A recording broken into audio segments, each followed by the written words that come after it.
po yung karawahe na nasa libro. Ayan po, mga historical artifacts kung tawagin. Ito, museo ng Jose Rizal. So, pasok po tayo. So, andito po tayo.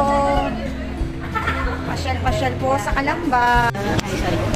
So, yan, andito po tayo sa Kalamba. Yan po, at tayo ay mamamasyal.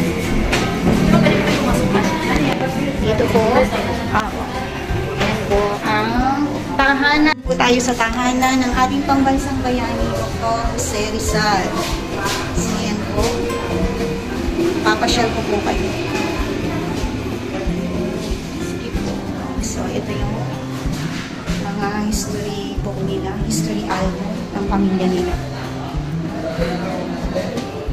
So, yan. Gala-gala po tayo. So, nandito po yung pinaka-history ng pamilya nila. So, yan. May kanya-kanya po yung history. So, yan po. Ito po ay matatagpuan dito sa Calamba, Laguna. So, yan po yung tahanan ng ating pambansang bayani na si Dr. Jose Rizal.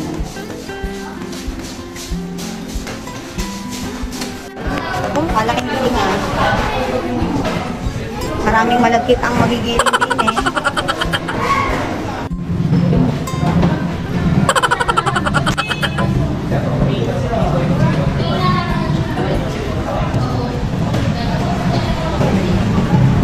Hindi ko alam kung anong tawag dyan.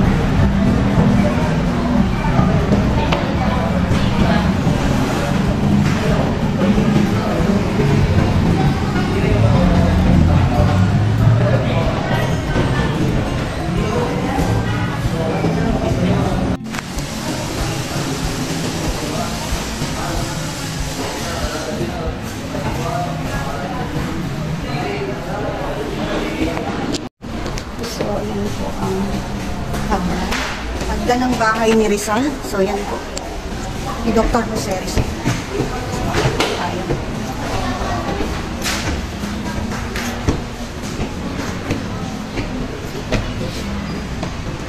So, ito po yung kanilang dining area. Ng mga panahon ng ating national hero.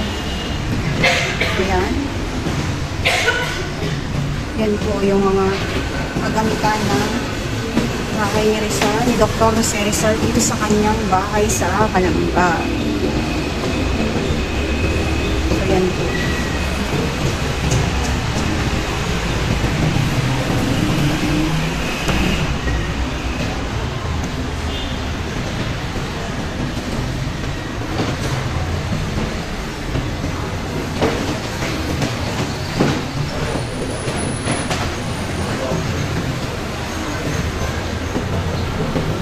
So, yan guys.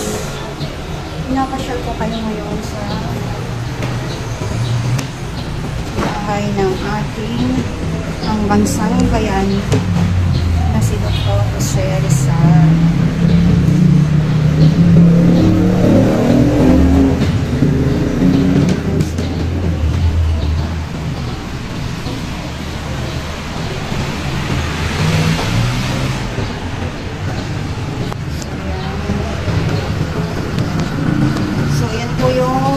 Ng araw. So guys, hindi po yan lagayan ng sopas.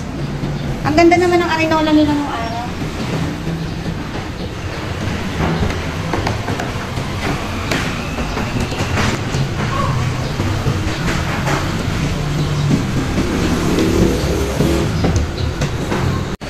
So yan po yung sahig na nila. So makikita nito. So yan.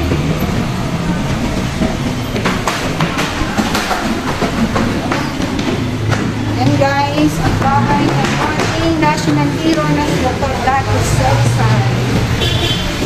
So, yan po. So, yan, nakikita nyo. Mga lumang kagamitan ng ating national hero. So, may sewing machine din sila dyan. So, yan.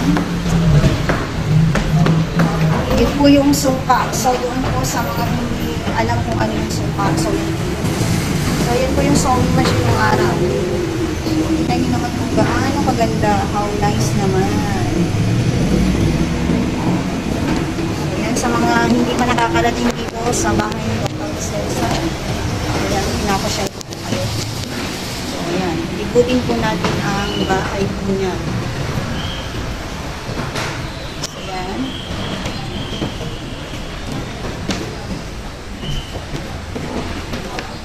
So, yung dining area.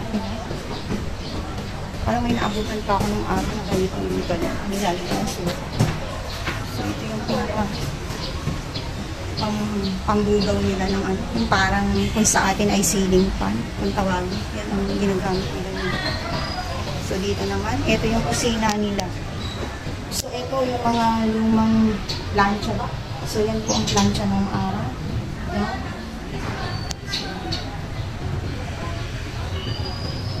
Kusina. May malaking banga dito. Siguro lagay yan ng mga ano, bigas o ano. So,